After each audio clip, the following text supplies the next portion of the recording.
तक पहुंचने का। और अगर फ्यूल टैंक इतना बड़ा नहीं बनाया जा सकता तो फिर फ्यूल का मोड चेंज कर देंगे। अब जैसे कि फ्यूल है हमारे हाइड्रोजन और हीलियम, इनके द्वारा उस रॉकेट को क्या किया जा रहा है, ये दोनों फ्यूल के रूप में यूज किए जा रहे हैं। अब दोनों होते हैं गैसेस फॉर्म में, और गैसेस फॉर्म में होते हैं तो आप जानते हैं कि गैस को ज़्यादा स्पेस चाहिए। गैस क्या वो डेंसिटी होती है कम, तो ज़्यादा स्पेस चाहिए। तो इसरो के द्वारा ये टेक्नोलॉजी डेवलप की जाती है कैसे हम कम से कम जगह पर ज़्यादा से ज़्यादा फ्यूल को हम स्टोर कर लें। और ये संभव था जब हम फ्यूल को हम सॉलिड स्टेट में लेके जाएं। भाई मान लीजिए गैस है ना, उस गैस को पहले आप लिक्विड में कन्वर्ट कीजिए, लिक्विड से आप सॉलिड में कन्वर्ट कर दीजिए, तो सॉलिड में तो इतना हो गया, लेकिन जब हम उसको गैस में करेंगे तो बहुत ज़्यादा जगह घेरेगा, स्वाभाविक सी बात है। तो ये किया गया कि यार ऐसा करते हैं फ्यूल को हम सॉलिड स्टेट में लेके जाते हैं जिससे कम जगह पर ज़्यादा फ्यूल स्टोर हो जाए, ठीक, और रॉकेट्स को हम भेज सकें।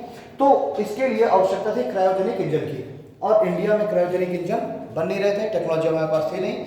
तो हमने डील की रशिया के साथ, ठीक है, रशिया के साथ हमारी डील हो गई और रशिया हमको देने के लिए रेडी हो गया टेक्नोलॉजी, सिर्फ क्रायोजेनिक इंजन नहीं, क्रायोजेनिक इंजन की टेक्नोलॉजी। और डील हुई हमारी लगभग 250 करोड़ में, रशिया के साथ 250 करोड़ में हमारी डील हुई क्रायोजेनिक इंजन की। लेकिन उसी समय अमेरिका, अच्छा जहाँ ये रशिया के साथ हमारी बात चल रही है, ये बात है 1991 की, जिस समय यूएसएसआर, बस उसके कुछ समय बाद यूएसएसआर टूटने ही वाला था, ठीक है, नरसिम्हा राव की सरकार थी। तो हमारी डील भी रशिया के साथ 250 करोड़ में क्रायोजेनिक इंजन की टेक्नोलॉजी के लिए। अमेरिका यही जो टेक्नोलॉजी ये हमको दे रहा था लगभग 960 करोड़ में, फ्रांस यही टेक्नोलॉजी हमको दे रहा था लगभग 650 करोड़ में। तो ये इतनी ज़्यादा में दे रहे हैं टेक्नोलॉजी, रशिया कम में दे रहा है। तो अब अमेरिका ने क्या किया, रशिया के ऊपर प्रेशर बनाना चालू किया कि आप भारत को अगर ये टेक्नोलॉजी देते हैं तो आपके ऊपर सेक्शन लगा दिए जाएंगे। अमेरिका उसी से डराता ही है। तो रशिया ने क्या किया, रशिया ने ये टेक्नोलॉजी देने से मना कर दिया। रशिया ने कहा हम टेक्नोलॉजी नहीं दे सकते, लेकिन हम ये कर सकते हैं कि हम कुछ बने हुए आपको इंजन दे सकते हैं। तो इंडियन गवर्नमेंट ने भी कहा कि ठीक है, आप हम ऐसा करिए 4 इंजन दे दीजिए, बने हुए 4 बने हुए क्रायोजेनिक इंजन दे दीजिए, और हम इन इंजनों को डिसमेंटल करके, ठीक, डिसमेंटल करके खोलेंगे, हम उससे खुद हम सीख लेंगे, कॉपी करने में हम लोग माहिर रहेंगे, मतलब सीख लेने में देख करके। तो ये हुआ कि ये इंजन हमारे पास आ जाएंगे, हम उनको डिसमेंटल कर लेंगे और हम सीख जाएंगे कि आखिरकार क्या टेक्नोलॉजी इसमें यूज हुई है। ये 4 हमारे पास इंजन आ गए, और जो इसरो की टीम इस इंजन की रिसर्च का काम कर रही थी, उसी इसरो की टीम को लीड कर रहे थे नंबी नारायण, ठीक है। तो ये सारा इसका जो भी है मॉडल को तैयार किया जा रहा था, और उसी समय एक केरल में ही ये सारा चीज़ें चल रही थी। केरल की एक लेबोरेटरी में ये सारी चीज़ें चल रही थी। तो केरल से ही एक महिला गिरफ्तार हुई जो कि मालदीव की रहने वाली थी, ठीक। केरल पुलिस ने गिरफ्तार किया उसे, मालदीव की महिला को, और उसके पास कुछ ब्लूप्रिंट्स बरामद हुए। ब्लूप्रिंट्स क्या थे, इसी क्रायोजेनिक इंजन के, जो क्रायोजेनिक इंजन जो बन रहा था।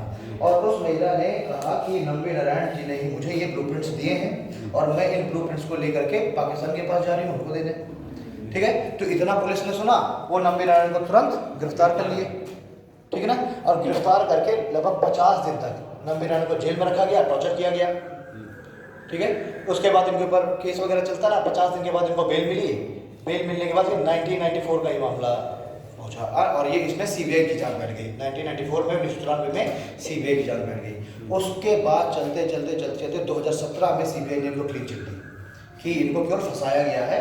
तो इतना इनके ऊपर टॉर्चर हुआ, ये सब हुआ, तो इनने भी रिजाइन दे दिया, ठीक है। इनने भी अपने आप को इसरो से बाहर कर लिया। अब 2017 में सीबीआई के द्वारा इनको क्लीन चिट दी गई कि इनको केवल फंसाया गया था। ये अमेरिका की एक कॉन्स्पिरेसी थी, अमेरिका और पाकिस्तान की, क्योंकि नंबी नारायण अगर क्रायोजेनिक इंजन बना लेते तो हम लगभग टेक्नोलॉजी में 10 साल आगे चले गए होते, स्पेस टेक्नोलॉजी में लगभग 10 साल आगे होते। यानी इस घटना के वजह से लगभग हम 10 से 15 साल पीछे हो गए स्पेस टेक्नोलॉजी के मामले में। तो अब नंबी नारायण तोड़ गए, वही एक थे जो इस क्रायोजेनिक इंजन का मॉडल तैयार कर सकते थे। अब जब 2017 में क्लीन चिट मिली तो सुप्रीम कोर्ट ने भी फिर उसके बाद पहले सीबीआई ने क्लीन चिट दी, फिर सुप्रीम कोर्ट ने क्लीन चिट दे दी। 2019 में जाकर के सुप्रीम कोर्ट के द्वारा इनको क्लीन चिट मिल गई। ये हो गया कि इनको केवल फंसाया गया था। सोचो मामला कब का था, 1991 का, क्लीन चिट मिली इनको 2019 में। इतने समय तक केस चलता रहा, सब तो पीछे तो हो गया इंडिया। अब जब इनके ऊपर सारे एलिगेशन हट गए, तब इनको अपनी सरकार, अच्छा इनने केरल गवर्नमेंट से मांग भी की कि एक तो पहली बात तो, अच्छा केरल गवर्नमेंट ने उस समय सुप्रीम कोर्ट के ऑर्डर के अनुसार 10 लाख रुपए इनको मुआवजा देने की बात की। तो इन्होंने कहा 10 लाख नहीं मुझे चाहिए 1 करोड़, ताकि पूरे देश को ये पता चले कि हाँ केरल सरकार से ही गलती हुई है। केरल सरकार ने तो जांच नहीं कराई और तुरंत जो है इनको गिरफ्तार करके हिरासत में ले लिया गया।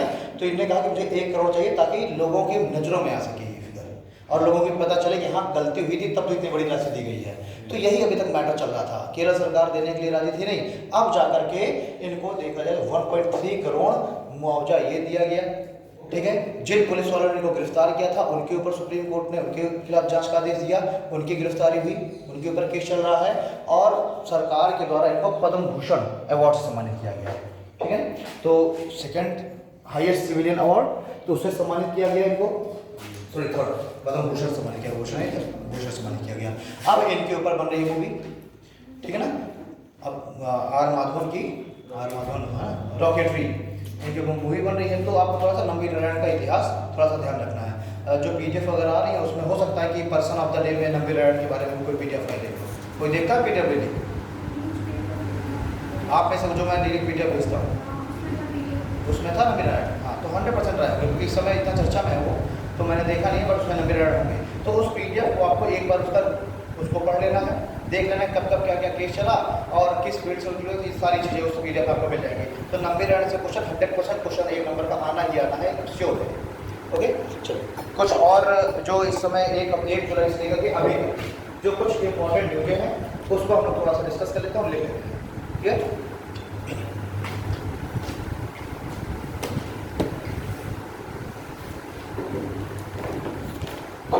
तो 1 जुलाई से लेकर के और आज 8 जुलाई तक की डिस्कस कर लेते हैं।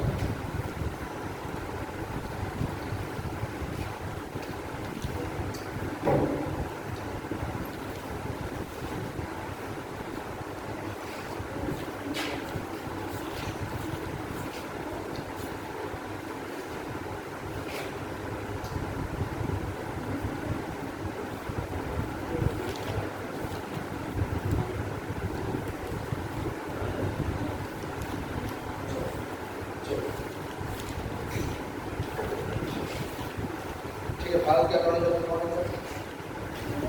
अटॉर्नी जनरल के जो वेणुगोपाल हैं उनका इसी साल जुलाई में उनकी पदोन्नति होनी थी, लेकिन उनका जो कार्यकाल है उसको वापस से बढ़ा दिया गया है। कितने समय तक के लिए बढ़ाया गया है? 3 ठीक है। तो 30 जून 2022 को समाप्त होने वाला कार्यकाल 3 महीने के ऊपर बढ़ा दिया गया। तो आपको याद रखना है सीनियर एडवोकेट हैं के वेणुगोपाल और उनके कार्यकाल को 3 महीने के लिए एक्स्ट्रा बढ़ा दिया गया। तो इस पॉइंट को डालना शेड्यूल 15-20 में हम लोग पूरे वीक का हम लोग देखेंगे जो इम्पोर्टेंट है। तो पहला पॉइंट है वरिष्ठ अधिवक्ता के वेणुगोपाल, वेणुगोपाल का अटॉर्नी जनरल के रूप में कार्यकाल, के वेणुगोपाल का अटॉर्नी जनरल के रूप में कार्यकाल 3 माह के लिए बढ़ा दिया गया। वरिष्ठ अधिवक्ता के वेणुगोपाल का अटॉर्नी जनरल के रूप में कार्यकाल 3 महीने के लिए बढ़ा दिया गया, जो 30 जून 2022 को समाप्त होने वाला है। 3 महीने के लिए बढ़ा दिया गया तो 30 जून 2022 को समाप्त होने वाला है। ठीक, तो अटॉर्नी जनरल होता क्या है? ये आगे हम बात करेंगे अटॉर्नी जनरल, लेकिन अगर एक सिंपल लैंग्वेज में पूछो क्या है आपका अटॉर्नी जनरल? ये बताइए, सीधी बात है भाई, हमारा कोई केस समझ जाता है, हम हायर करते हैं अधिवक्ता जो हमारे बिहाफ पर बात कर सके। तो वैसे गवर्नमेंट के खिलाफ अगर कोई केस आता है तो गवर्नमेंट को तो कोई एडवोकेट चाहिए। हम देखते हैं हम केस आते हैं ना, पुराने बनाम भारत संघ, तो जब भी भारत संघ का कोई मामला होगा तो उसमें रिप्रेजेंट कौन करेगा? उसे अटॉर्नी जनरल, भारत का महानायक। ठीक है, एक और सेकंड में देखिए,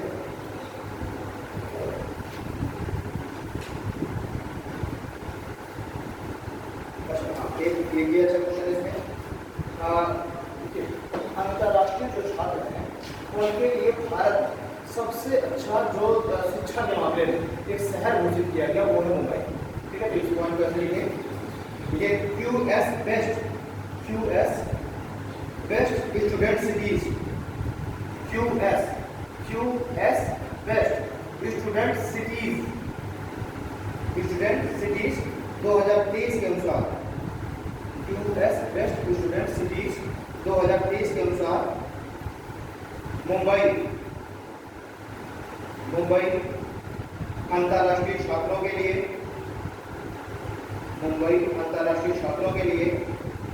भारत में सर्वोच्च रैंक वाला शहर है।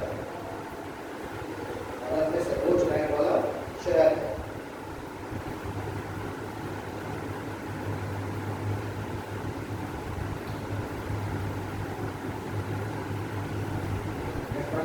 अगला क्वेश्चन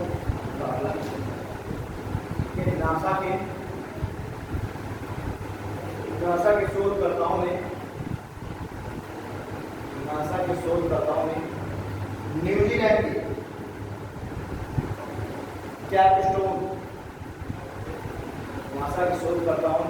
न्यूजीलैंड के कैपस्टोन अंतरिक्ष यान को चंद्रमा में सफलतापूर्वक लॉन्च किया।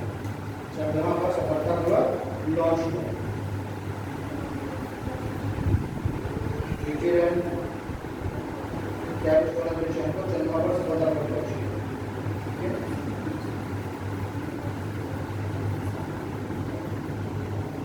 ठीक है, अगर ये तो संयुक्त राज्य अमेरिका में यूएसए में केतन जी ब्राउन जैक्सन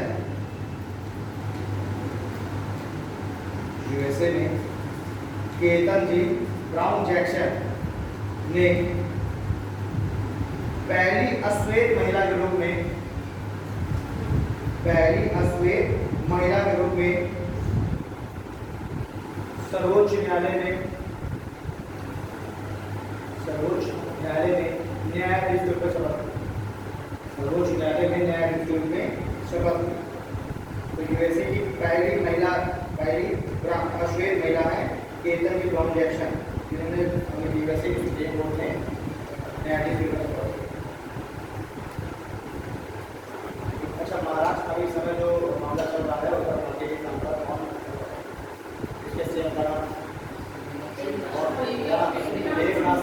जिसको एक बार सुनते ड्रीम मेरे ख्याल से 100% ऑफ द डे में उसकी चर्चा जरूर होगी। पीछे है ना, अभी हम लोग कुछ पर्सन्स की बात करेंगे अभी ऐसी बातें सुनते हैं, तो उसमें हम देखें कुछ ऐसे पर्सनैलिटीज के बारे में जरूर बात होगी।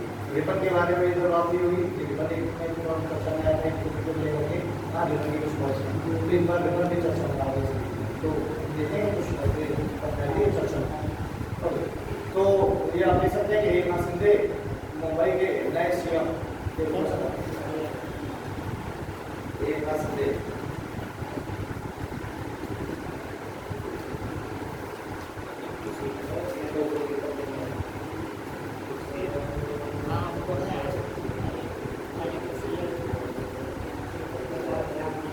देखो हांगकांग को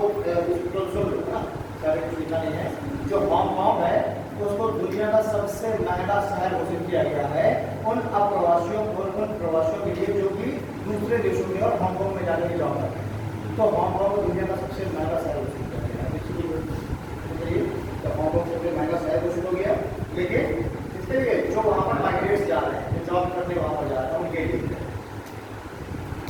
एक और देखिए, अल्लूरी सीताराम राजू, उनकी प्रतिमा का अनावरण करने गए हैं प्रधानमंत्री नरेंद्र मोदी। ठीक है, ठीक है। स्वतंत्रता सेनानी अल्लूरी सीताराम राजू, अब एक मूवी आई थी अल्लूरी सीताराम राजू के ऊपर, बहुत से देखिए। अल्लूरी सीताराम राजू की 25 साल की बहुत बढ़िया मूवी आई।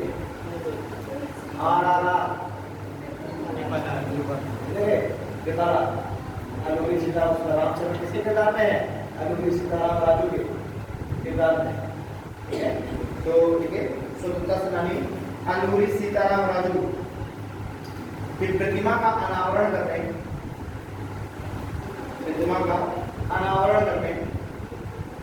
प्रधानमंत्री मोदी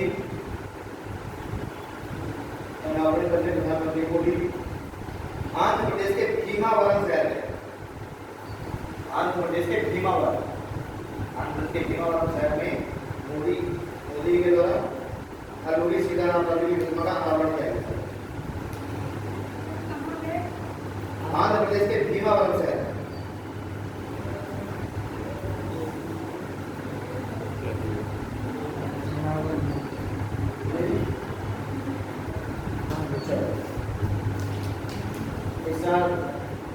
नेक्स्ट वन है ये कर्नाटक की सिलीसेट्टी।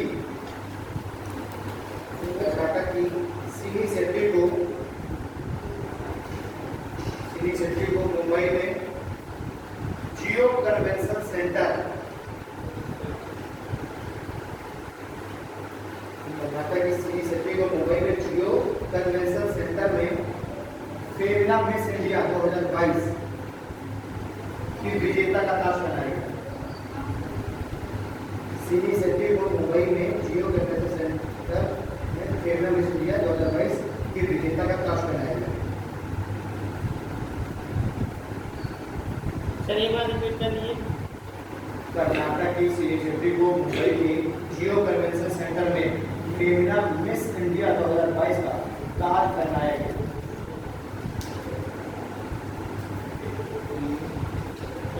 तो इसमें दो चीजें आप याद रखें, एक तो सिलीसेट्टी किसमें चुनी गई, दूसरा उनको कहाँ पर अवार्ड दिया गया, कहाँ पर ताज बनाया गया, और सेंटर आप याद रखना जियो कन्वेंशन सेंटर मुंबई में। एक और है क्वेश्चन, अभी मलेशिया ने कुछ समय पहले काफी देशों से कोटेशन की मांग की थी। किसके कोटेशन की?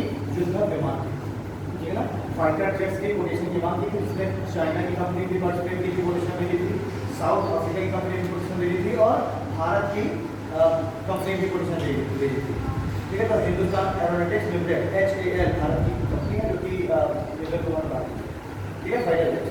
तो इनने सबने अपने कोटेशन भेजे, जिसमें से तेजस ने कोटेशन एक्सेप्ट किया गया और मलेशियन गवर्नमेंट ने तेजस का ऑर्डर लगाया, ठीक है। तो इसको देख लीजिए कि मलेशिया सरकार द्वारा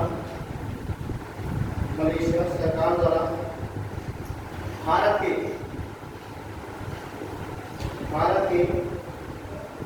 HAL Hindustan aeronautics limited, Malaysia सरकार द्वारा भारत के HAL द्वारा निर्मित तेजस लड़ाकू विमान को अपनी वायु सेना में शामिल करने का फैसला करेगा। तेजस लड़ाकू विमान को अपनी वायु सेना में शामिल करने का फैसला करेगा।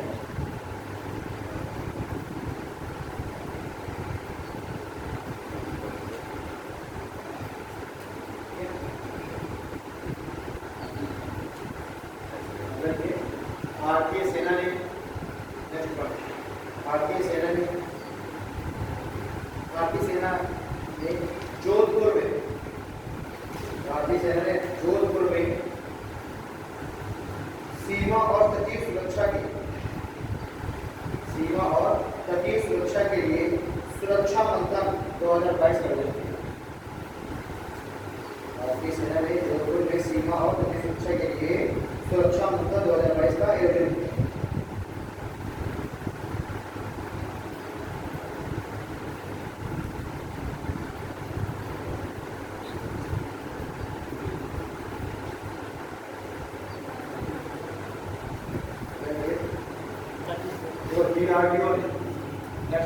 DRDO ने कर्नाटक के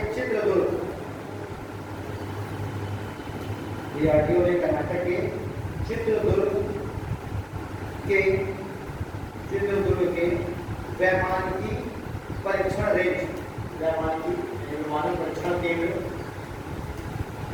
परीक्षण रेंज से स्वायत्त फ्लाइंग व्हीकल टेक्नोलॉजी, आप इसको अंडरलाइन कर लीजिएगा, बहुत टाइम हो गया। डेमोन्स्ट्रेटर, स्वायत्त फ्लाइंग व्हीकल टेक्नोलॉजी डेमोन्स्ट्रेटर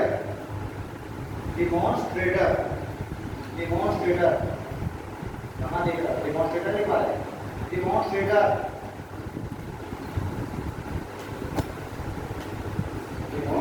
की पहली उड़ान सफलतापूर्वक, डेमोन्स्ट्रेटर की पहली उड़ान सफलतापूर्वक की, ठीक है। इजराइल के 14वें प्रधानमंत्री कौन बन गए? यायार लैपिड, लग रहा है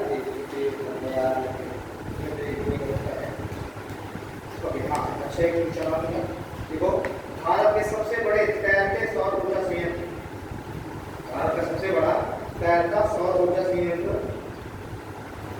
भारत का सबसे बड़ा तैरता सौर ऊर्जा संयंत्र तेलंगाना के रामगुंडम में तेलंगाना के रामगुंडम में स्थापित किया गया तेलंगाना के रामगुंडम में स्थापित किया गया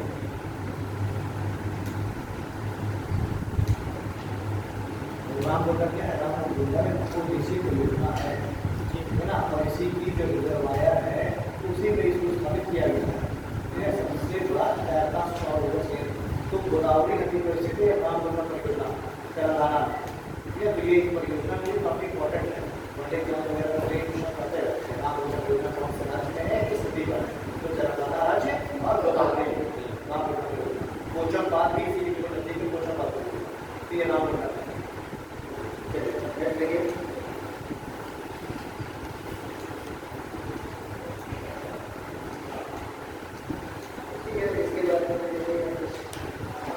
लेकिन घरेलू रेटिंग एजेंसी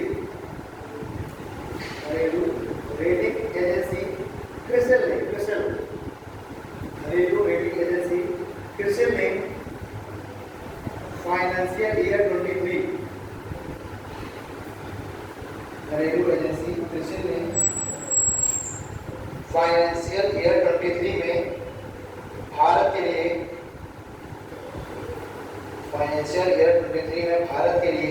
वास्तविक जीडीपी विकास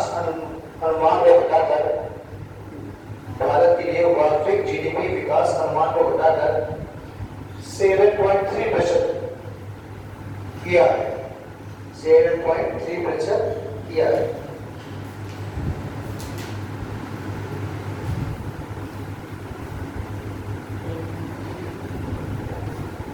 FATF का नाम सुना है FATF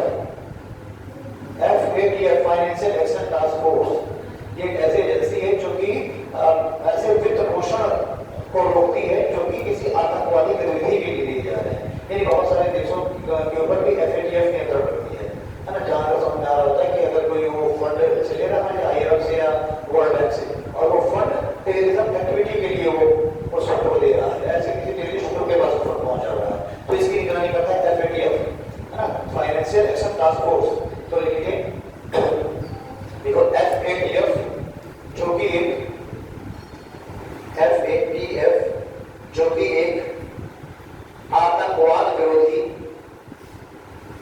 जो कि एक आतंकवाद विरोधी वित्त पोषण एजेंसी है आतंकवाद विरोधी वित्त पोषण एजेंसी है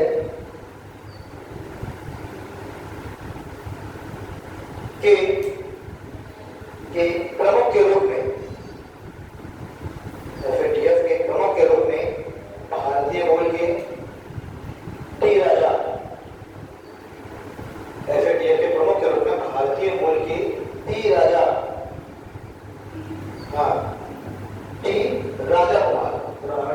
कुमार ने शपथ ग्रहण की भारतीय मूल के टी राजा कुमार ने शपथ ग्रहण की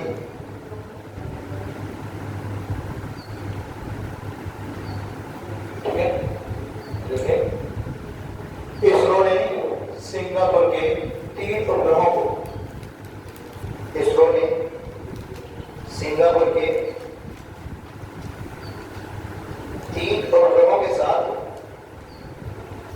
इसरो ने सिंगापुर के 3 उपग्रहों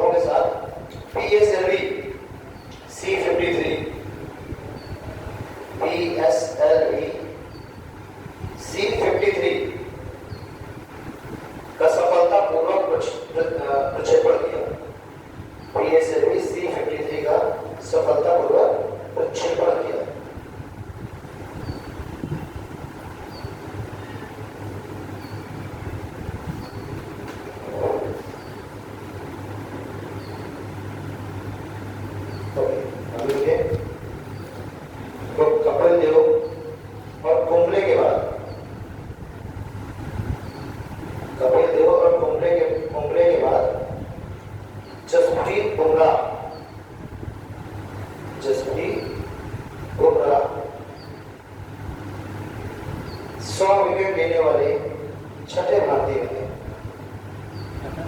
कपिल देव और कुंबले के बाद जसप्रीत बुमराह 100 विकेट लेने वाले छठे भारतीय बने। छठे भारतीय बने।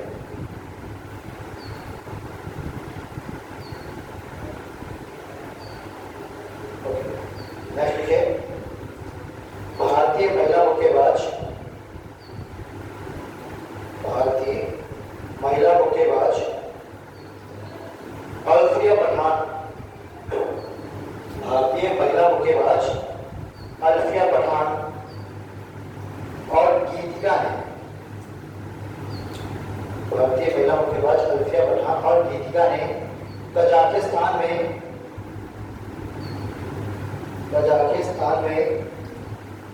एलोर्डा कप में स्वर्ण पदक जीता। एलोर्डा कप में स्वर्ण पदक जीता। एलोर्डा कप में एलोर्डा दो डामे मुझे पीछे बना एलोर्डा गीतिका और एक तरफ है अल्फिया पठान। अल्फिया पठान और गीतिका ने कजाकिस्तान में एलोर्डा कप में स्वर्ण पदक जीता।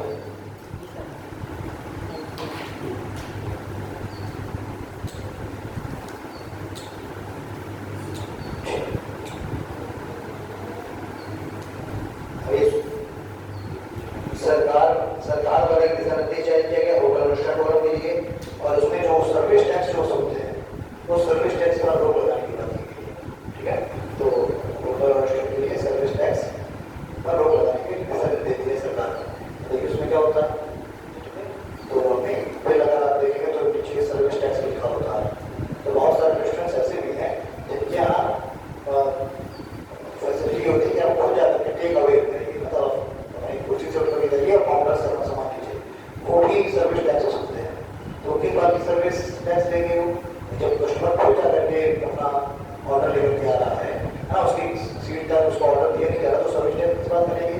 तो ऐसे रेस्टोरेंट्स वगैरह को मद्देनजर रखते हुए सारे होटल रेस्टोरेंट पर अभी फिलहाल में सर्विस टैक्स रोक दिया गया है। ठीक है, चलिए हाँ ये बहुत अच्छा क्वेश्चन है। देखो यूके के वित्त मंत्री के रूप में, यूके के वित्त मंत्री के रूप में ऋषि सुनक के इस्तीफे के बाद, यूके के वित्त मंत्री के रूप में ऋषि सुनक, भारतीय बोल गया ऋषि सुनक के इस्तीफे के बाद नादिम जहावी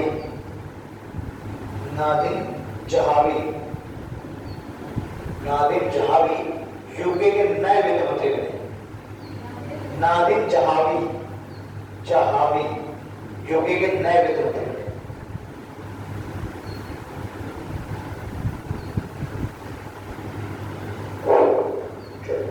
एक बार लिखिए, नौसेना के आईएनएस सतपुरा, नौसेना के नेवी के आईएनएस सतपुरा, युद्धपोत है ना, आईएनएस सतपुरा ने रिम ऑफ द पैसिफिक अभ्यास में भाग लिया। Rim of the Pacific, rim of the Pacific, Pacific ocean भाषा का रिम ऑफ द पैसिफिक, यानी वो सारे देश इसमें भाग लेते हैं जो कि इसके पैसिफिक ओशन के चारों तरफ स्थित वो सारे देश इसमें भाग लेते हैं। सारे देशों के नौसेनाएं भाग लेती है इस युद्ध अभ्यास में।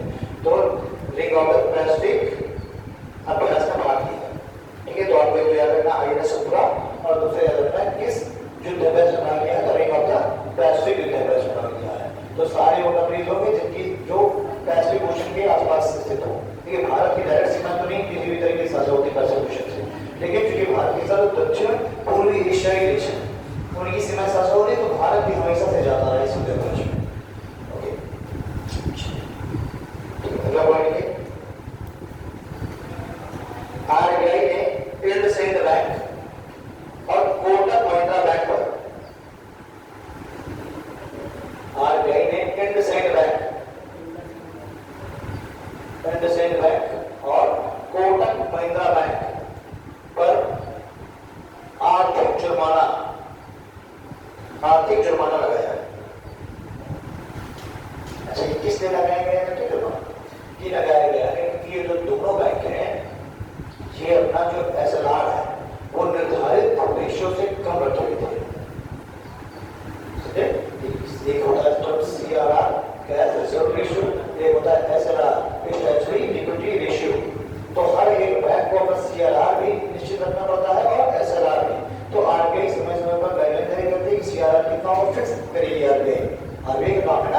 तो रेगुलेट करना। तो आरबीआई सीआरआर, एसएलआर, आरआर या ट्रिपल आर मतलब रिवर्स रेपो रेट है ना, इन सबको बैंक रेट के सब का आरबीआई का गति निर्धारण करती है और हर एक बैंक को उसी के अनुसार ये अपना सब कुछ करना होता है। ठीक, तो सीआरआर समय 3% है अगर कन्वर्ट ना किया होगा और एसएलआर 27 है, 28 है। तो अब क्या होता है कि देखिए पहली बार तो सीआरआर क्या होगा, कैश रिजर्व रेशियो। मान लीजिए आरबीआई ने कहा कि सीआरआर 4% होगा, तो अब हर एक बैंक जितना उसके पास टोटल डिमांड लायबिलिटी है, टोटल डिमांड लायबिलिटी समझ रहे हैं क्या होता है? टोटल डिमांड लायबिलिटी बैंक का अपना खुद का पैसा तो होता नहीं, वो पैसा किसका है? वो पैसा बैंक की लायबिलिटी है ना। लायबिलिटी मतलब देनदारी हो, हमने अपने पैसा जमा किया बैंक के ऊपर, तो बैंक की क्या वो लायबिलिटी है और जब भी हम मांगेंगे बैंक को देना पड़ेगा, स्वाभाविक सी बात है। और जितने दिन तक बैंक हमारा पैसा लिए हुए है तो बैंक ने उसी पैसे को, बैंक का नाम क्या है इसकी जो कुछ बैंक ने हमारा पैसा लिया किसी दूसरे को दे दिया, उससे लिया उसने मान लीजिए 8%, 9% इंटरेस्ट, हमको उसने हमारे पैसे में कितना दिया 5%, 20 करोड़ 3, 4, 5% है वो बैंक ने बनाया, वही बैंक का प्रॉफिट है। तो अब आरबीआई क्या करेगी, आरबीआई को समझाया कि मार्केट में इन्फ्लेशन बहुत ज्यादा आ गया है, मार्केट में इन्फ्लेशन बहुत ज्यादा है कि पैसे की सप्लाई बहुत ज्यादा है और पैसे की सप्लाई बहुत ज्यादा हो जाएगी तो मार्केट में महंगाई आएगी या मार्केट कम होगा, मतलब चीजें सस्ती हो जाएगी कि महंगी हो जाएगी चीजें? नहीं, सीधी सी बात है, मार्केट में पैसा बहुत ज्यादा आ गया, इन्फ्लेशन आ गया, महंगाई बढ़ गई, तो आरबीआई समय समय पर इसी महंगाई को ही कम करने के लिए ये सब CRR, SLR, bank rate, regulator सब में चेंजेस करती रहती है। अब आरबीआई ने कह दिया कि सीआरआर होगा 4%, तो अब हर एक बैंक को अपने कुल डिमांड लायबिलिटी का, टोटल डिमांड लायबिलिटी का 4% आरबीआई के पास जमा करना होगा, समझ रहे ना। और उस पर आरबीआई इनको 1 रुपए का ब्याज नहीं देगी, ये भी समझो। तो अगर किसी बैंक की टोटल उसकी वेल्थ है 100 करोड़ तो वो 4 करोड़ उठा करके आरबीआई के पास जमा कर देगी। वो इसलिए है ताकि बैंकों की जो लोन देने की कैपेसिटी है वो घट जाए। बैंकों के पास 100 करोड़ है तो बैंक तो पूरे पैसा का लोन देगी ना, वो पूरा 100 करोड़ मार्केट में उतार देगी बैंक, तो मार्केट में ज्यादा पैसा जाएगा, लोगों को लोन इजीली मिलने लगेगा और लोन इजीली मिलेगा मतलब सस्ती दरों पर मिलेगा, महंगी दरों पर मिलेगा, सस्ती दरों पर मिलेगा तो लोग ज्यादा से ज्यादा पैसा लेंगे और ज्यादा खरीदारी करेंगे और ज्यादा महंगाई बढ़ाएंगे। तो अब क्या किया गया, बैंकों को लोन देने की क्षमता को बढ़ाने का काम किया गया, तो 4% उनका चल लिया गया पैसा, आरबीआई ने अपने पास रखा गया, ये सीआरआर। दूसरी तरफ आता है एसएलआर। एसएलआर में ये कहा आरबीआई ने कि आपको अपना मान लीजिए एसएलआर घोषित किया 5%, तो आरबीआई ने कहा आपको अपने टोटल नेट डिमांड लायबिलिटी का 28% मूल्य का या तो कैश के फॉर्म में या तो गवर्नमेंट बॉन्ड के फॉर्म में या गोल्ड के फॉर्म में, किसी भी फॉर्म में आप 28% जो पैसा है वो अपने पास रख लो एक किनारे, उसको आपको देना नहीं है, मार्केट में नहीं चलाना, उसको अपने पास रखना है। और आरबीआई ने इसी की जांच करा दी, इंडसइंड बैंक और कोटक महिंद्रा बैंक की, इनके एसएलआर की, तो इनका जो एसएलआर था वो 28% से कम निकला, इनके जो रिजल्ट का रखा था वो इससे कम का रखा था, जो कि आरबीआई ने जो कि वो किया है ना, गाइडलाइन दी है। तो इसी वजह से इनके ऊपर क्या लगा दिया गया, आर्थिक जुर्माना लगा दिया गया, मौद्रिक मुआवजा, ठीक है ना। तो सीआरआर, एसएलआर हर बैंक को रिजर्व करके रखना होता है ताकि महंगाई कंट्रोल हो। और जैसे ही मार्केट में जो सुस्ती आ गई, मंदी आ गई, तो क्या किया जाएगा, आरबीआई तुरंत सीआरआर, एसएलआर को हटा देगी, बैंकों के पास और पैसा आ गया, बैंक बहुत ज्यादा पैसा दे देंगे, ठीक, लोगों के पास पैसा आया, लोग खरीदारी करेंगे, ठीक है। अभी हम कोविड के बाद देख रहे हैं लोग बहुत सस्ते हो गए, लोन बहुत सस्ते हो गए, कार लोन वगैरह तो अभी इस साल तो फिर भी मुझे 6.75 हो गया है, पिछले साल जो कार लोन था वो 6.25 में मिल रहा था, 6.25% में कार लोन मिल रहा था। होम लोन भी ऐसे मिल रहा था कुछ 6.15 समथिंग में होम लोन, ठीक है। तो अभी भी सस्ता है, होम लोन भी सस्ता है, कार लोन भी सस्ता है, क्योंकि सस्ता होगा लोन तो लोग ज्यादा ज्यादा खरीदारी करेंगे, कार खरीदेंगे, उसके वजह से इतने सारे लोगों का रोजगार चलेगा, ठीक है। तो ये कोटक महिंद्रा बैंक और इंडसइंड बैंक दोनों द्वारा इनके एसएलआर में अनियमितता की वजह से वो लगा है, आरबीआई ने ना जुर्माना लगाया है। एक और देखते हैं, देखिए लेफ्टिनेंट जनरल सुब्रमण्यम को साउथ सूडान में संयुक्त राष्ट्र मिशन के साउथ सूडान में संयुक्त राष्ट्र मिशन के साउथ सूडान में संयुक्त राष्ट्र मिशन के फोर्स कमांडर संयुक्त राष्ट्र मिशन के फोर्स कमांडर के रूप में नियुक्त किया गया। फोर्स कमांडर के रूप में नियुक्त किया गया।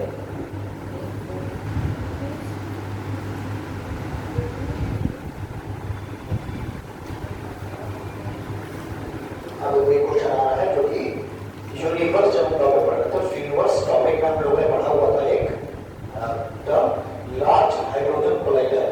क्या नहीं पढ़ा? क्या है ये लार्ज हाइड्रोजन कोलाइडर? लिखा जब यूनिवर्स में पढ़ा जाते हैं गॉड पार्टिकल्स को, एक्स बोसॉन को, हाँ तो थे रचना large hydrogen collider god particles की जांच के लिए। तो मैंने बताया एक सर्न प्रयोगशाला है स्विट्जरलैंड और वहां पर एक सर्न प्रयोगशाला में लार्ज हाइड्रोजन कोलाइडर के अंदर हाइड्रोजन के वो बताया गया ताकि हाइड्रोजन और छोटे पार्टिकल घूम जाए। तो हाइड्रोजन तो और सबसे छोटे पार्टिकल जुड़े, सबसे छोटा जो एटम होगा वो होगा ना, वही होगा क्या अणु से भी छोटा जो पार्टिकल होगा वही कहलाएगा हिग्स बोसॉन। और सबसे बेसिक पार्टिकल होगा, सबसे आधारभूत का होगा, एक बुनियादी आधारभूत कणों से मिलकर के एटम्स बने होंगे ना। इस तरह के वैज्ञानिकों ने इसको जांच करने के लिए लार्ज हाइड्रोजन कोलाइडर में हाइड्रोजन की टकराई थी, उनकी पटक कराई थी। तो वो पूरी तरीके से सक्सेस दे रहा था। जब 2012 में कहा जाता है कि फ्यूल हो गया तो पृथ्वी नष्ट हो जाएगी, है ना, प्रलय आ जाएगी, पृथ्वी की समाप्ति 2012। तो यही था लार्ज हाइड्रोजन कोलाइडर अगर ये प्रयोग असफल हुआ तो वो ना तो पूरी तरीके से असफल हुआ था प्रयोग, ना पूरी तरीके से सफल हुआ था। हाइड्रोजन टूटा जरूर था लेकिन सबसे छोटे पार्टिकल्स में टूटा था। तो एक बार फिर से उसी लार्ज हाइड्रोजन कोलाइडर को स्टार्ट किया जा रहा है। लिख लीजिए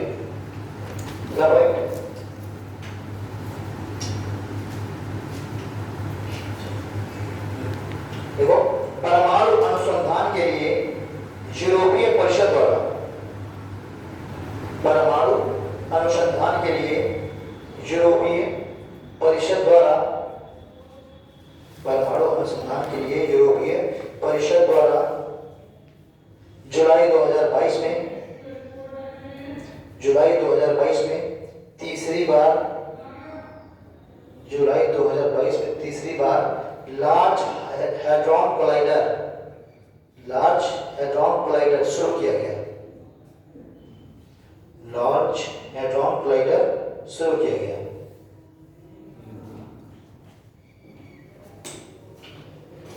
ठीक है, अगला पॉइंट लिखिए।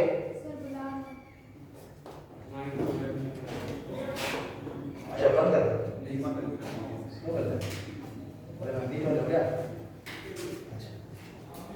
क्या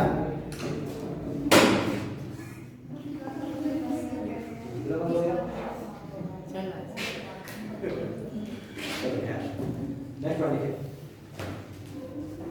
हाँ, ये भारत के राष्ट्रपति द्वारा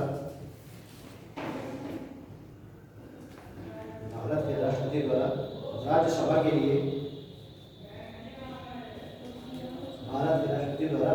के लिए पीटी उषा को नामित किया गया। पीटी उषा कौन थी? ना, तो पीटी उषा को राष्ट्रपति के द्वारा राज्यसभा के सदस्य के रूप में नामित किया गया। आंध्र प्रदेश नहीं कर्नाटक पीटी उषा आंध्र प्रदेश की है सर, हाँ आंध्र प्रदेश है, तेलंगाना है, कर्नाटक है, इस चीज को देख लेना है ना।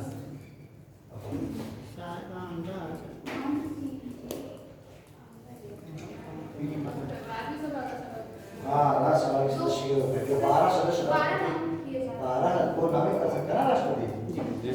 12 में कौन कौन से क्षेत्र से कभी मैंने पढ़ाया है, परसों पढ़ाया। 4 फील्ड से नॉमिनेट कर सकता है राष्ट्रपति। 12 से भाई टोटल 50 सभा कुल कितने सदस्य होते हैं? राज्यसभा कुल सदस्य 250। वर्तमान में कितने सीट्स पर सीटें भरी जा रही हैं? 245। 5 सीटें मांगी। नॉमिनेट किए जाते हैं। सर 238 टोटल सीटें 250 में से वर्तमान में 245 सीटें भरी जा रही हैं। 5 सीटें वैकेंट हैं। कुर्सियाँ लगती हैं राज्यसभा में, ऐसे नहीं कुर्सियाँ लगती नहीं, पर कुर्सियाँ खाली रही हैं। एक तो ये पाँच कुर्सियाँ खाली है कि 5 लोगों को जा रहा है। यूके और अक्साई क्षेत्र, यूके और अक्साई क्षेत्र जो क्षेत्र है वहाँ पर तो हम लोग चुनाव कराने रहे हैं, लेकिन हम इसलिए उन सीटों को हम अभी भी खाली रखते हैं ताकि वो देख देख के हमें लगता है कि इस क्षेत्र को प्राप्त करना है। भाई जब भी वो क्षेत्र हमारे कंट्रोल में आ जाएंगे तो हम उस पर चुनाव कराएंगे ना, हम तो जनता में रह रही है। तो उनके लिए 5 सीटें राज्यसभा में खाली रखी जाती हैं। और लोकसभा में कितनी सीटें खाली हैं? 7। लोकसभा में कुल सीटें कितनी हैं? 550। क्यों 550? जनवरी 2020 में 104 कॉन्स्टिट्यूशनल अमेंडमेंट के द्वारा 2 एंग्लो इंडियंस की जो सीट्स हैं उनको समाप्त कर दिया गया। ठीक है, अब ऐसे बात होती है एंग्लो इंडियंस की इसलिए 2 सीटें रखी गई थी ताकि एंग्लो इंडियंस का भी प्रतिनिधित्व रिप्रेजेंटेशन बना रहे। ठीक, अब ये कहा गया कि अब कोई उसकी हो सकता है नहीं, ठीक 75 साल बाद आजादी की, अब एंग्लो इंडियंस की हो सकता है नहीं, तो उसको समाप्त कर दिया गया। तो अब वर्तमान में लोकसभा की सीटें हैं कुल 550। इन 550 सीटों में कितनी सीटों पर इलेक्शन हो रहा है वर्तमान में? 543 सीटों पर इलेक्शन हो रहा है। 7 सीटें पीओके और अक्साई क्षेत्र के लिए खाली रखी जाएंगी। ठीक है, 543 सीटों में से लोकसभा में यूनियन टेरिटरी के पास लोकसभा कितनी सीटें जा रही हैं? 543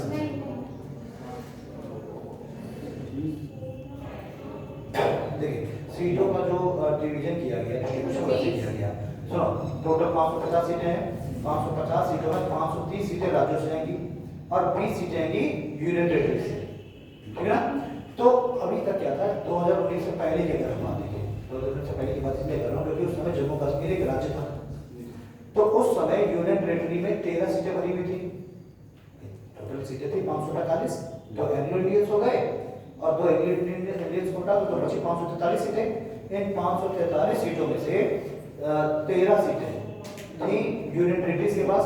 कौन कौन टेरिटरी? 7 हो गई दिल्ली के पास और 6 अदर, टोटल 7 यूनियन टेरिटरी थे ना 2019 में, तो 7 दिल्ली के पास हो गए लोकसभा सीटें और एक सीट अन्य जो बाकी सारे यूनियन टेरिटरी हैं, जैसे चंडीगढ़ हो गई, अंडमान निकोबार, लक्षद्वीप, ठीक है, उसके बाद दादरा नगर हवेली, दमन दीव और एक और रह गया पुडुचेरी। ठीक, और 7 हो गई दिल्ली के पास। 13 सीटें यूनियन टेरिटरी के पास थी और 530 सीटें किसके पास थी? राज्यों के पास। तो राज्यों का जो वो था कोटा था वो फुल था, यूनियन टेरिटरी का कोटा भी खाली था 7 सीट का। ठीक है, अब क्या किया गया, जब जम्मू कश्मीर का राज्य का दर्जा छीन लिया गया, खत्म कर दिया गया और उसको 2 यूनियन टेरिटरी में बांट दिया गया, तो अब उसके लिए भी सीट्स चाहिए और लद्दाख के लिए भी सीट्स चाहिए लोकसभा में, है ना? तो अब यहाँ पर क्या किया गया, जो 5 सीटें लोकसभा को दे दी, उसको दे दी गई, क्या कहते हैं, जम्मू कश्मीर को, और एक दे दी गई लद्दाख को। तो 6 सीटें बढ़ गई, 5 हो गई जम्मू कश्मीर की यूनियन टेरिटरी की और एक लद्दाख यूनियन टेरिटरी के पास 6 सीटें बढ़ गई। किसमें? यूटी वाले कोटे में। तो 13 थी और 6 बढ़ गई 19, और 6 जब बढ़ी तो उधर में तो घटेगी, तो उधर कितनी बची? उधर बची 543 में, कुल टोटल 543 में 19 ये निकाल दीजिए आप, तो वहां कितने बचे? 524। ठीक है, तो इस समय राज्यों की 524 सीटें भरी हुई हैं और यूनियन टेरिटरी की 19 सीटें भरी हुई हैं, यानी राज्यों के पास अभी 6 सीटें वैकेंट हैं। राज्य अगर चाहे तो लोकसभा की सीटें फिक्स नहीं रहती, वो जनसंख्या के आधार पर बढ़ती हैं, जनसंख्या के आधार पर घटती हैं, लेकिन राज्यसभा की सीटें फिक्स रहती हैं। तो लोकसभा की सीटें फिक्स नहीं है, जैसे जनसंख्या बढ़ेगी सीट बढ़ सकती है, जनसंख्या घटेगी सीट घट सकती है, है ना, डिलिमिटेशन के आधार पर। तो अब राज्यों की कुल सीटें भरी हुई हैं 524, 6 सीटें भी वैकेंट है राज्यों के पास, राज्यों कोटे के पास। तो अगर किसी राज्य की जनसंख्या अचानक से बढ़ जाए तो उसको सीटें बढ़ा दी जाएगी, लोकसभा में उसकी सीटें बढ़ जाएगी, और कितनी अधिकतम बढ़ाई जा सकती हैं? अभी 6 सीटें बढ़ाई जा सकती हैं, और राज्य उसमें यूनियन टेरिटरी में कितनी सीटें बढ़ सकती हैं? 1, क्योंकि 19 ऑलरेडी बन चुकी हैं, तो 1। अब जब ये 6 और 1 जब भर जाएंगी तो फिर कॉन्स्टिट्यूशन में अमेंडमेंट करना पड़ेगा, फिर अमेंडमेंट करना पड़ेगा और फिर सीटें बढ़ाई जाएंगी। ऐसा नहीं कि 550 फिक्स है, ये 550 तक पहुंचने के लिए हमें अमेंडमेंट नहीं करना, बस हम क्या करेंगे, कानून लेकर के आएंगे, बढ़ा देंगे तुरंत, एक पारित कर लेंगे, बढ़ा देंगे। लेकिन अगर इससे ज़्यादा सीटें बढ़ा दें तो फिर कॉन्स्टिट्यूशन में अमेंडमेंट करना पड़ जाएगा हमें। वैसे राज्यसभा में अगर चले जाए हम तो राज्यसभा में कुल सीटें 250 में 5 सीटें वैकेंट हैं, बची 245 सीटों में से 12 सीटें राष्ट्रपति मनोनीत करेगा अलग अलग फील्ड से, ताकि अलग अलग फील्डों का रिप्रेजेंटेशन आ सके। तो राज्यसभा का जो कॉन्सेप्ट है वो ये है कि सदन के अंदर क्या सके स्पेशलाइजेशन आ सके, स्पेशलाइजेशन आ सके सदन के अंदर। तो इसीलिए 4 फील्ड से लोगों को नॉमिनेट किया था। अब यहाँ नहीं कि राजनेता के लिए कोई क्वालिफिकेशन तो नहीं, अच्छा भी पहुंच सकता है। तो अब सब अमृता छापी पहुंच गए सदन में, है ना, तो सदन चलेगा कैसे? तो उसमें स्पेशलाइजेशन है, इसके लिए 12 सीटें मनोनीत करने के लिए रखी गई हैं और उनमें से 4 फील्ड से मनोनीत किए जाएंगे, science, literature, social work and art.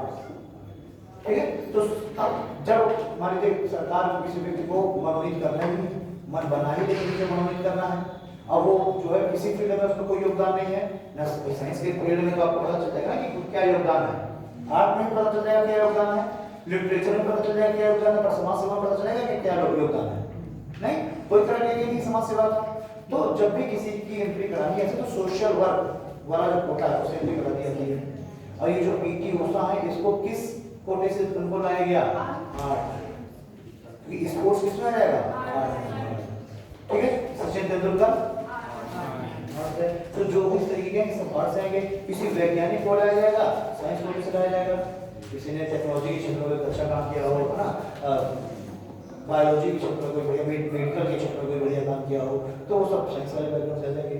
कोई अच्छा कोई राइटर है उसको लिटरेचर वाले से लिया जाएगा।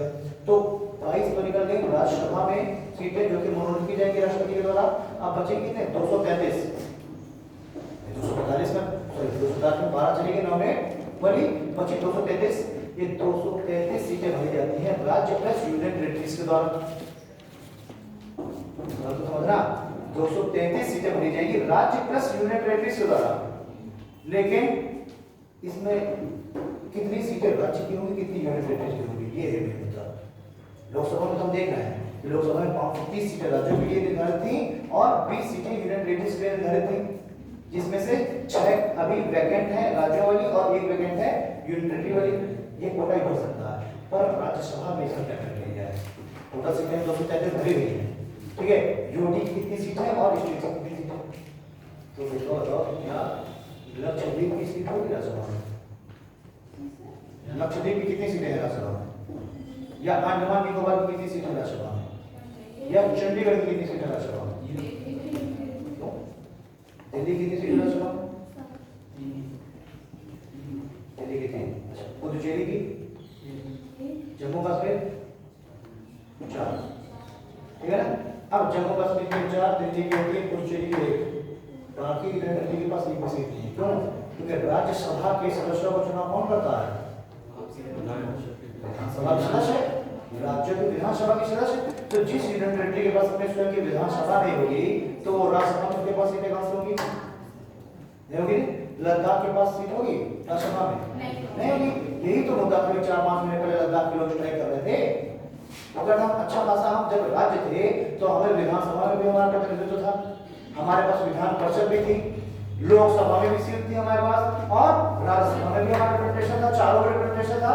जब से हम यूटी बन गए तो हमारी पावर बिल्कुल हटा दी गई।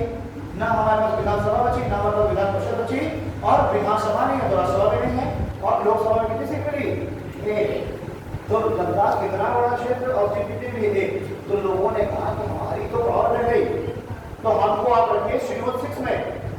शेड्यूल 6 था ऑटोनॉमस स्टेट में, वो क्या होते हैं ऑटोनॉमस डिस्ट्रिक्ट्स आते हैं।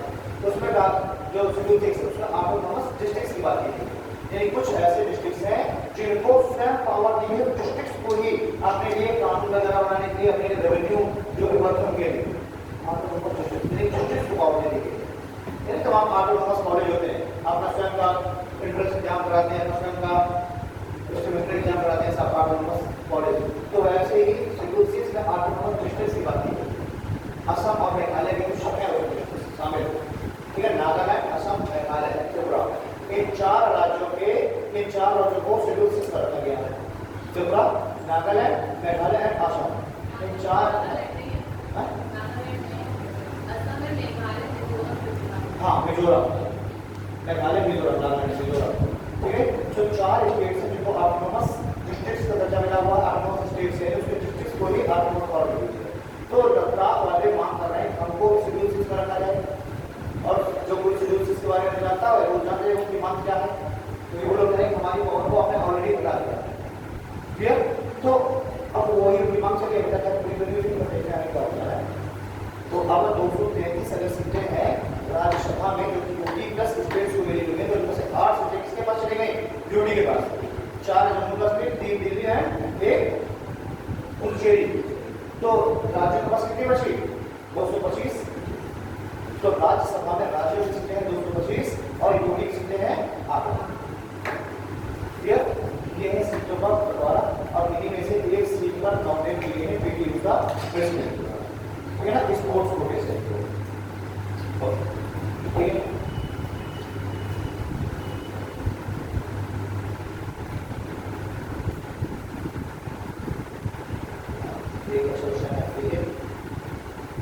भारत की पहली स्वायत्त नेविगेशन सुविधा, भारत की पहली स्वायत्त नेविगेशन सुविधा तिहान में,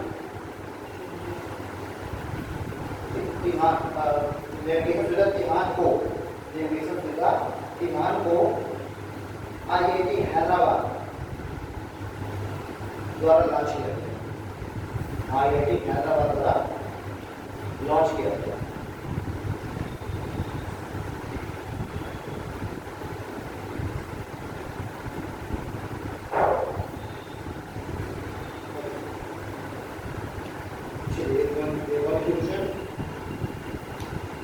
centre for monitoring Indian economy, centre for monitoring Indian economy द्वारा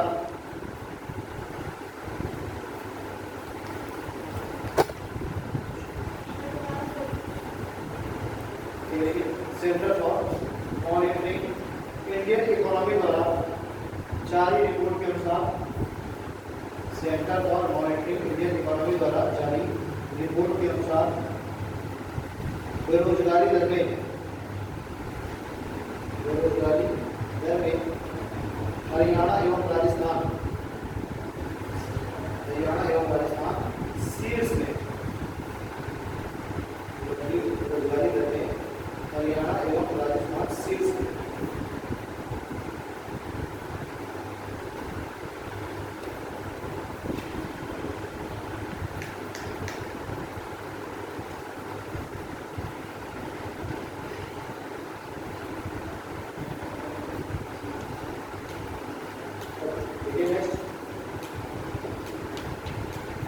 तमिलनाडु की राज्य सरकार ने,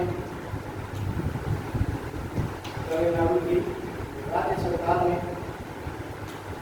सौर विनिर्माण सुविधा, तमिलनाडु की राज्य सरकार ने सौर विनिर्माण सुविधा स्थापित करने के लिए, सौर विनिर्माण सुविधा स्थापित करने के लिए टाटा पावर,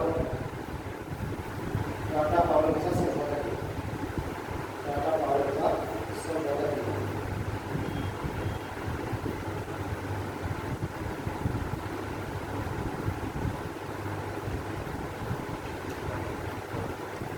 टाटा पावर के साथ समझौता किया।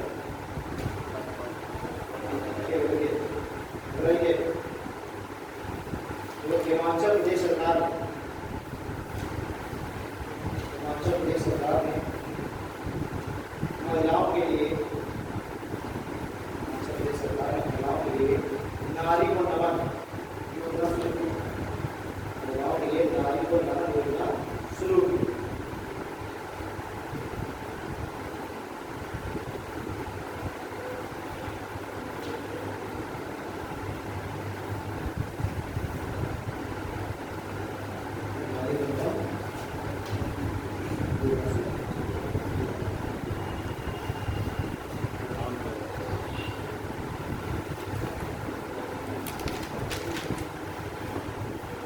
नमन करना पड़ता है, नमन नारी को नमन, नारी को नमन, ये तरीके सर आप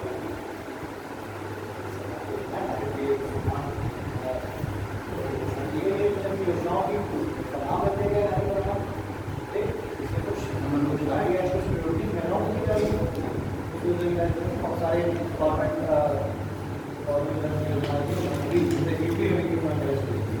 ठीक, अभी इस समय ये महिलाओं को अगर वो एंटरप्रेन्योरशिप के लिए अगर लोन ले रही हैं बैंक से, तो उनको बिना किसी मॉर्गेज उनको लोन दिया जाता है, ठीक है ना। तो मेरे ख्याल से जो सेल्फ हेल्प ग्रुप है सच्ची में उनको 1 करोड़ तक का लोन मिल सकता है अगर वो भी एमएसएमई वगैरह स्टार्ट करना चाहते हैं, अगर वो क्या करते हैं। अभी क्या बात रहेगा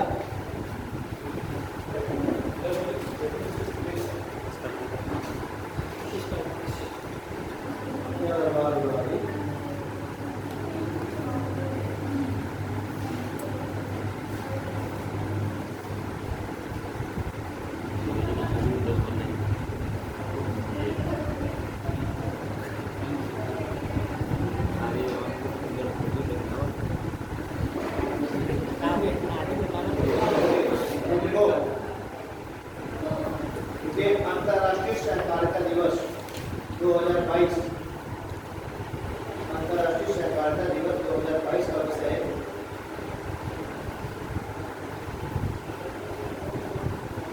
cooperatives build a better world. अंतर्राष्ट्रीय सहकारिता दिवस 2022 का विषय है cooperative build a better world, cooperative build a better world, cooperative build a better world, right? build बनाना, एक cooperative एक अच्छा वर्ड है संसार बना सकते हैं cooperative, यानी cooperative की लोगों के अंदर एक cooperative की भावना बढ़ाने के लिए cooperative बोल रहे हैं ना, क्या होते हैं सरकारी संस्थाएं, जिसके यहाँ भी सरकारी संस्थाएं, अरे म्यूचुअल आपसी सहयोग के द्वारा किसी चीज को बढ़ाना, जैसे कि ये cooperative बैंक है, एक्चुअली में उनकी कोई स्थापना हुई थी बैंक के उद्देश्य में कि यहाँ बैंक पर रहेगी तरह दूसरे लोग अकाउंट खोलेंगे, इनकी स्थापना की गई कि कुछ लोगों ने आपस में मिल करके, हमारे एक मोहल्ले में 10-15 घर है, तो 10-15 लोगों मिल करके अपनी एक कराना लेते हैं, एक छोटा एक अकाउंट खोल दिया है, उसमें सब लोग क्या करेंगे 10-10 हज़ार रुपये सब लोग हर साल जमा करेंगे उसमें। तो अगर 15 परिवार है तो 1.5 लाख रुपये जमा हो गया। अब अगर उनमें से 15 परिवारों में से किसी को भी अचानक से मैडम 1 लाख रुपये जरूरत पड़ गई तो वो किसी और क्या नहीं बनता, अब क्या करेंगे अपने उसी फंड से जो उन्हें जमा किया था उसी से वो 1 लाख रुपये निकाल लेंगे और धीरे धीरे आसान किस्त में उसको जमा कर देंगे। यहाँ पे कोऑपरेटिव को उद्देश्य होता है ब्याज कमाना, ठीक है ना। यही कोऑपरेटिव धीरे धीरे बड़े हो गए। ऐसे ही कोऑपरेटिव के रूप में स्टार्ट हुई लिज्जत पापड़ का भारत के विकल्प ब्रांड है। फिर लिज्जत भी ऐसे कोऑपरेटिव रूप में स्टार्ट हुई, जो अमूल दूध एक ऐसे कोऑपरेटिव रूप में स्टार्ट हुआ। कुछ किसानों ने मिलकर के ही अपने एक संगठन बनाया और वो सब एक जगह मिल को कलेक्ट करके और उसको फिर जाकर सेल कर देते। तो ज्यादा बल्क उनके पास मिल गया ना, तो वो किसी बड़ी कंपनी से भी वो मोल भाव कर सकते हैं। मान लीजिए सबके पास 5 लीटर हो रहा है, कोई भी उनको 5 लीटर वाले को कम कर कोई नहीं, लेकिन जब मिल करके वो 1000 लीटर 2 लीटर हो गया तो सीधी बात को कोई बड़ी भी कर सकते हैं। तो इस तरीके से एक self help group cooperative group में हम लोग की भी स्थापना हुई। तो यही है जो मैंने कल बताया तीसरी ग्रुप है कि अंतर्राष्ट्रीय जो सहकारिता दिवस 2022 का विषय क्या है, वो है cooperative build a better world, better world.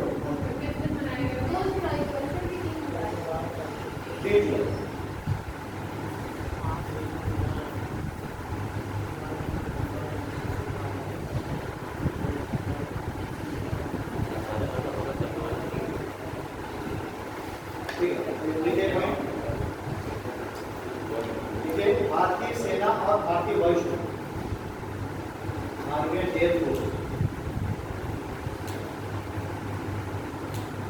Air force बलों द्वारा संयुक्त रूप से आर्मी एंड एयरफोर्स द्वारा संयुक्त रूप से दिल्ली से द्रास तक ऐतिहासिक साइकिल अभियान चलाया गया। दिल्ली से द्रास तक ऐतिहासिक साइकिल अभियान चलाया गया।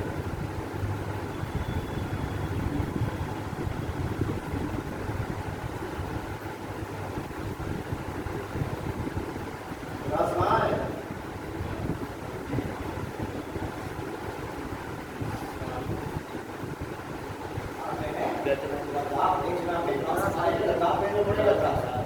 ठीक है, लेह से काफी नजदीक है द्रास। तो इसमें द्रास में भारत का सबसे मिनिमम टेम्परेचर रिकॉर्ड किया गया है।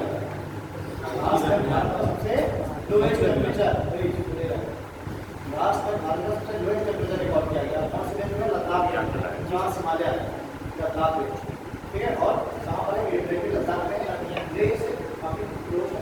तो जो लेह है वहाँ पर भारत का सबसे कम वर्षा रिकॉर्ड की गई है।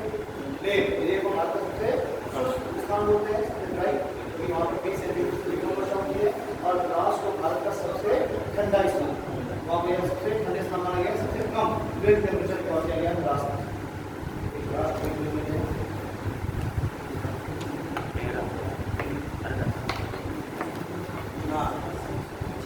देखिए, महाराष्ट्र कैबिनेट ने औरंगाबाद का नाम कितना रखा है? संभाजी महाराज।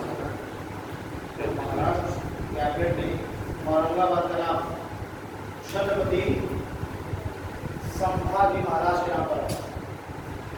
कौन थे संभाजी महाराज?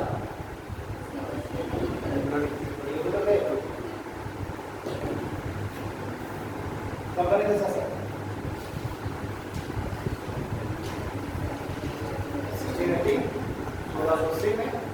1680 में शिवाजी की मृत्यु हुई।